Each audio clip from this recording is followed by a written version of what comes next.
A gente sabe que a esposa tem uma influência muito forte nas decisões do marido. Por isso que a Bíblia diz em Provérbios que a mulher sábia edifica a sua casa, mas a louca a destrói. Porque na verdade as decisões, direto ou indiretamente, vão ser tomadas pela esposa. Quem entende do que eu estou falando? A gente que é marido, a gente acha que está escolhendo. Vou escolher as férias. Vamos para a praia. A esposa, esse ano queria tanto ir para o friozinho. Eu falei, isso, vamos para o friozinho. É ruim que eu vou brigar, hein? Respondeu, versículo 6, respondeu Abrão a Sarai, sua serva está em suas mãos, faça com ela o que achar melhor. Então Sarai tanto maltratou Agar, que acabou fugindo. Olha o problema que Sarai cria. Ele já tinha uma promessa. Deus tinha prometido para Abraão e para Sara que ele seria um pai de multidões. Eles só tinham que fazer algo que a gente odeia fazer, mas tem que fazer, que é esperar com paciência no Senhor. Mas porque a gente não aguenta esperar com paciência no Senhor, principalmente quando parece que está demorando, como se a gente soubesse quantos dias temos. Você pode viver mais 100 anos e está preocupado que ainda não aconteceu o negócio amanhã. E Deus, que já sabe o final da tua história, por isso Ele sabe a hora de mandar e de não enviar também uma provisão ou algo que Ele prometeu. Porque Ele conhece todas as coisas e a gente não. E Sarai então começa a maltratar a mulher que só obedeceu o comando da sua senhora. Então agora, por causa do surto de Sarai, Abraão está sendo acusado, Agar está sofrendo, e como vocês conhecem a história, o menino que vai nascer vai ser expulso de casa. Tantas pessoas vão sofrer pelo surto de uma. É assim que é a vida. Quem é essa mulher? Uma qualquer? Não, uma mulher de Deus. Não pense que vir à igreja, ler a Bíblia, levantar a mão e ter um título, porque no mínimo ela tinha de esposa do pai da fé, vai te livrar de decisões ruins que vão gerar consequências terríveis. Não pense. Uma das coisas que a gente mais tem que buscar depois que se converte, passou pelo arrependimento de pecados, abandonou o passado e começou a viver para Deus, uma das coisas que mais você tem que buscar é sabedoria. Tem que buscar sabedoria para você saber decidir, para você saber esperar, saber escolher. E Sarai, por falta de sabedoria, toma uma decisão que inferniza a vida de todo mundo. Alguém aqui já foi infernizado pela decisão de alguém? 3, 4 pessoas, o resto? Senhor, o povo está preparado, leva para o céu, está todo mundo bem. Tu está trabalhando numa empresa, o patrão muda uma regra, aí acaba com a tua vida, acaba com os teus horários, acaba com a tua perspectiva. Eu lembro que meu pai serviu a Marinha há muitos anos, e no final da carreira militar, você recebia um upgrade automático quando se aposentava. No ano, ou poucos anos antes dele se aposentar, o governo mudou a regra. Então ele trabalhou 30 anos esperando o quê? Quando eu me aposento, eu recebo o upgrade para a próxima patente, o governo mudou a regra. Ou seja, alguém muda a regra, quem sofre é você. Quem está entendendo? O marido faz a promessa no altar, 5 anos depois diz que está apaixonado por outra, vai embora e deixa a família com os filhos. Estava tudo certo, estava tudo prometido. Quem mudou a regra? Ele. Quem sofre? Todo mundo. Então nós estamos num mundo que é injusto. Justo é só Deus. O mundo que a gente vive, a vida que a gente tem, é injusta. E você precisa aprender a lidar com as injustiças que a vida oferece. Você imagina que Agar não fez nada. Ela era só uma serva e agora está sendo maltratada. Abraão não fez nada, só pediu o que a esposa fez e agora está sendo afrontado. Ismael não pediu para nascer e vai ser expulso. Tudo por causa de uma decisão impaciente. Versículo 7. Deus vai se meter no problema. Porque uma família, mesmo que esteja errando, se está andando com Deus, tem esse benefício. Deus se mete. Tiago, para que eu venho à igreja? Para que eu escuto palavra? Para que eu sou discipulado então? Se eu sou tão errante e posso tomar uma decisão que vai me prejudicar. É que mesmo que tome, se você realmente anda na presença de Deus, Deus intervém. Essa é a nossa esperança, porque quem é bom o suficiente para nunca errar? A nossa esperança é que apesar de ser pecador, apesar de ser limitado, apesar de ser humano, apesar de ser feito de carne, eu tenho um Deus que intercede por mim. Então no versículo 9, disse-lhe então o anjo do Senhor a Agar. Perguntou, versículo 7, voltamos. O anjo do Senhor encontrou Agar perto de uma fonte no deserto a caminho de Sur. O anjo do Senhor teve que ir atrás da Agar, que tinha fugido de raiva. Deus teve que se meter no problema. E perguntou-lhe, Agar, serva de Sarai, de onde você vem e para onde você vai? Respondeu ela, estou fugindo de Sarai, a minha senhora. Disse-lhe então o anjo do Senhor, volte à sua senhora e sujeite-se a ela. E disse mais o anjo, multiplicarei tanto. Presta atenção, Deus nunca vai deixar alguém sofrer injustamente sem recompensa celestial. Você pode olhar a Bíblia de Gênesis e Apocalipse. De que lado Deus está? De quem foi injustiçado. De que lado Deus está? Do oprimido. De que lado Deus está? Do mais pobre. De que lado Deus está? Do mais fraco. De que lado Deus está? Do que não pode se defender. Sempre foi assim. Por isso, nunca seja injusto com alguém que não pode se defender. Nunca maltrate quem nunca vai conseguir da mesma forma revidar. Porque Deus sempre vai ficar do lado do fraco, do oprimido, do órfão e da viúva. Está escrito.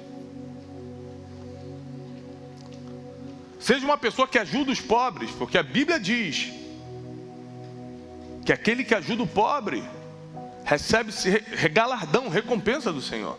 Ou seja, ele sempre vai estar do lado mais fraco. E quando Deus vê Agar sendo injustiçada, porque ela não fez nada para ser maltratada daquela forma, e ela foge da casa de Sarai, Deus vai lá e se mete na situação. E para confortar Agar, porque Deus não fica devendo nada para ninguém, faz um juramento para ela: multiplicarei tanto os seus descendentes que ninguém os poderá contar. Disse-lhe ainda o anjo do Senhor, você está grávida e terá um filho e lhe dará o nome de Ismael, porque o Senhor a ouviu em seu sofrimento. Ou seja, a mulher era uma serva, foi injustiçada, maltratada, e ainda assim quando fugiu, estava orando. Por que o anjo apareceu? Está aqui, ó. Porque Deus ouviu a oração dela enquanto ela estava em sofrimento. Por isso que o apóstolo Paulo nos ensina, orai sem... Você tem que orar quando está feliz, tem que orar quando está triste, tem que orar quando está em sofrimento, tem que orar quando está no melhor restaurante, tem que orar quando não tem nada para comer, tem que orar quando está no carro, quando está no ônibus, quando está no metrô, tem que orar o tempo todo. Porque você não sabe qual dessas orações Deus vai pegar e vai falar, anjo, desce lá a favor dele, por favor. Eu ouvi suas orações. E a de Agar está dizendo, eu ouvi suas orações quando você estava em sofrimento. Ou seja, Sara também estava em sofrimento, mas ao invés de orar como Agar, decidiu dar um jeitinho. No sofrimento você não decide nada, no sofrimento você se ajoelha e ora, no sofrimento você não toma decisão, no sofrimento você recorre a quem conhece o futuro.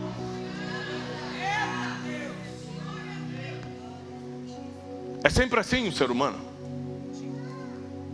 Quer decidir o que não pode prever. Por que você não deixa as decisões na mão de quem sabe o que vai acontecer? Isso é orar, receber a resposta de Deus e esperar com confiança.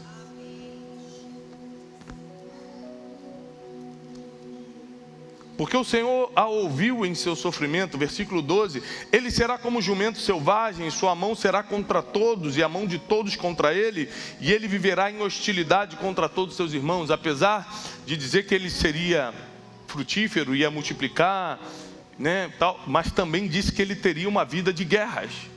Alguém sabe de que povo o anjo está falando aqui? O povo árabe, que é de onde vem, o povo árabe vem de Ismael. O povo judeu vem de Isaac.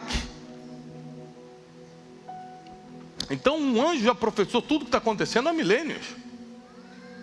Você vai ser grande, você vai ser próspero, só que será como um jumento selvagem. Você vai estar contra todos, todos estarão contra vocês, você vai viver em hostilidade contra todos os seus irmãos. Este foi o nome que ela deu ao Senhor que lhe havia falado: Tu és o Deus que me vê, pois dissera: teria eu visto aquele que me vê? Por isso, o poço que fica entre Cádiz e Bered foi chamado de Beer-Lahai. Agar teve um filho de Abrão, e este lhe deu o nome de Ismael. Abrão estava com 86 anos de idade quando Agar lhe deu Ismael. E aqui termina o capítulo 16 de Gênesis. Quantos anos tinha Abrão? 86. Para quem aqui entende um pouquinho de Bíblia, com quantos anos Abrão teve Isaac? De 99 para 100. 99 anos, quando Abrão tinha 99 anos, aí já chamava Abrão, Sara ficou grávida. Ou seja, cerca de 13 anos. Cerca de 13 anos separam a pior decisão de uma vida para o melhor momento dela.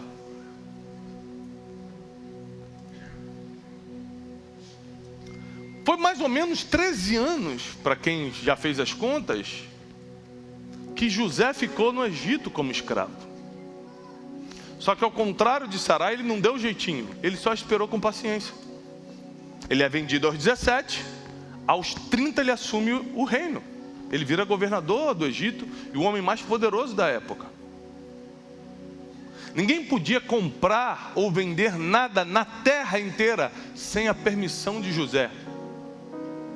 Você tem noção do tamanho do poder que José tinha? O ser humano consegue ficar sem comprar relógio, consegue ficar sem comprar celular, consegue ficar sem comprar terno, mas não consegue ficar sem comprar comida. E a única pessoa no mundo que vendia comida se chamava José. Você acha que ele era poderoso ou não? Se o homem que vende o iPhone é um dos mais ricos do mundo, o homem que fundou e a empresa que agora dá sequência é uma das mais poderosas do mundo, vendendo telefone, imagina quem só vende comida. Era esse José. Só que nos 13 anos de silêncio de Deus, nos 13 anos de espera, nos 13 anos em que a paciência lhe foi exigida, ele ficou calado e esperando. E Sarai ficou esperneando. Então cada um colhe a consequência do que faz nos momentos em que Deus fica em silêncio. Vou repetir. Cada um colhe as consequências daquilo que faz quando Deus fica em silêncio. Quando Deus já não está falando do jeito que você queria, da forma que você queria. E é impressionante porque com 86 anos Abraão pega Ismael e fala: tive um filho, eu acho que agora vai se cumprir a promessa. E ele tem que ficar 13 anos com aquele engano na mão, para Deus aparecer para ele e falar assim: não é Ismael a minha promessa, eu ainda te darei outro filho, da tua mulher Sarai, que se chamará Isaac. O problema de você dar um jeitinho é que Deus pode até consertar depois, mas você vai ficar muitos anos enganado. Deus é misericordioso, Ele é fiel, Ele é poderoso, a graça de Cristo é insondável. Então é claro que se você estiver na presença dEle, apesar dos seus erros, Ele vai dar um jeito de consertar as coisas. O problema é o tempo que você vai ter que sofrer com as consequências daquilo que você mesmo decidiu. O problema é o engano que você carrega nas mãos o tempo todo, em que está vivendo com uma decisão que você tomou por si próprio. Por isso Davi nos ensina que a gente não deveria fazer nada sem consultar a Deus primeiro. Porque Ele é o dono do futuro, Ele sabe o que vai acontecer, é melhor receber a resposta primeiro, informação privilegiada. Quando Davi volta para casa e vê que tinham roubado sua esposa, sequestrado seus filhos, roubado todos os seus bens na cidade de Ziglag. Você imagina um pai quando percebe que sua família foi sequestrada. Um pai fica desesperado e vai atrás do prejuízo na hora. Se você descobre que seus filhos foram sequestrados, você sai correndo igual um louco. Davi, antes de sair correndo igual um louco, se ajoelhou.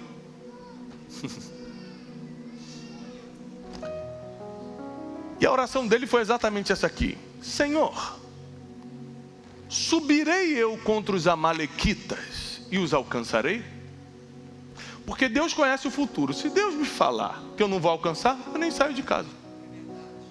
Agora, se Deus me falar, vai que você vai alcançá-los, eu saio daqui com toda a minha raiva, alcanço esses caras e destruo todo mundo.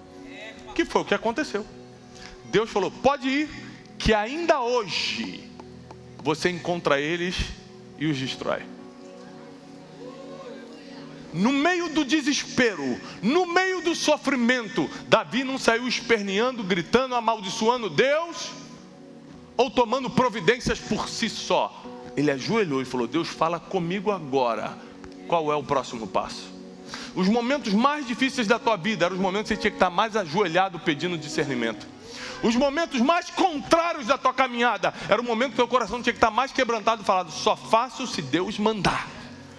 Os momentos mais confusos mentalmente, que às vezes você está confuso mentalmente, o que eu faço? Porque eu estou passando por isso? Eu não lembro de ter plantado para ter colhido isso. Os momentos de maior confusão mental é o momento que você tem que estar mais trancado no seu quarto, porque o Deus que te vê em secreto, diz Mateus, vai te recompensar em público.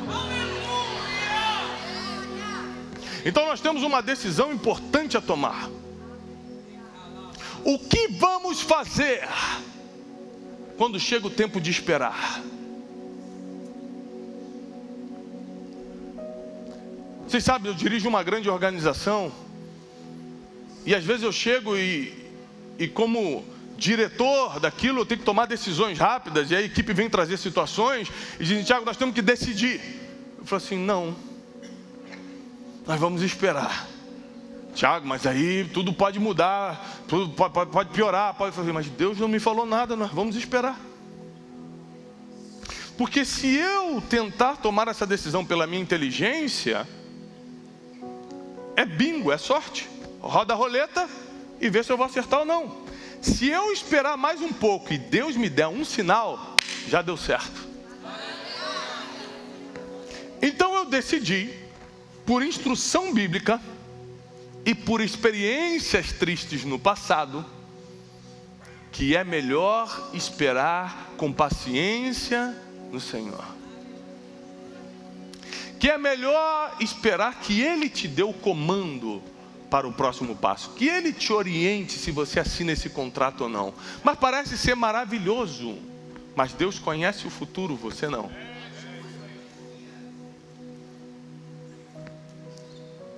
Por que nós oramos antes de comer?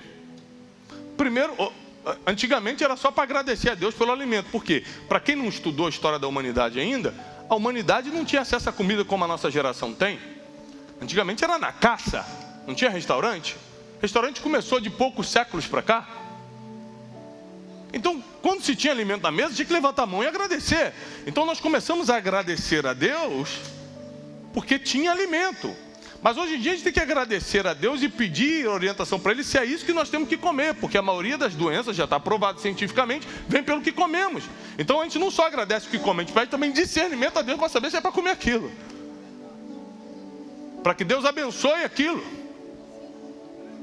para que aquilo nos faça bem e não mal. Então, se você parar para pensar, o estilo de vida de quem serve a Deus deveria ser um estilo de vida de oração. porque nossas decisões dependem delas, até o que a gente come depende dela. O que vai nos sobrevir e como reagiremos a isso, porque a Bíblia diz em Eclesiastes que tempo e acaso acontece a todos, então tudo pode acontecer a todo mundo. Tiago, o homem, eu não acredito, era um homem fiel a Deus, eu não sei, o filho dele com 12 anos morreu de câncer. Tempo e acaso acontece a todos, está em Eclesiastes. Então para que eu sou crente se tudo pode acontecer? É para como eu vou reagir ao que me acontece. Você sendo crente ou não pode morrer cedo ou tarde, sendo crente ou não pode ter uma doença ou não, sendo crente ou não pode passar uma dificuldade financeira, sendo crente ou não, o tempo e acaso acontecem a todos, está lá em Eclesiastes e pronto. Esse versículo é até interessante porque ele fala o seguinte, olha, não é dos sábios o pão, e nem dos rápidos a corrida, e nem dos prudentes a vitória, mas tempo e acaso acontece a todos. Porque tem um tempo de morrer, tem tempo de nascer, tem tempo de plantar, tem tempo... Ou seja, tem tempo de acontecer as coisas. E tem um acaso, que é o destino, pode acontecer qualquer um. Mas nós temos que estar preparados e por isso oramos, para que tenhamos força, para que tenhamos fé. Lembra quando Jesus fala para Pedro, Pedro, o diabo me pediu para te cirandar. Aí o que Jesus fala depois? Mas eu orei para que a tua fé não desfaleça. Até a fé dos outros depende da nossa oração. Senhor, dá fé para minha esposa para criar esses 4 filhos. Senhor, me dá fé para sair para trabalhar, para sustentá-los. Senhor, nós precisamos orar por tudo. Então por que Sarai tomou essa decisão que perturbou, não estragou, mas perturbou a vida dela? Porque em vez de estar orando, estava reclamando. Repete comigo, eu vou trocar a murmuração pela oração. Eu vou trocar a reclamação pela oração. É isso que vai mudar o jogo, é isso que muda o nosso futuro.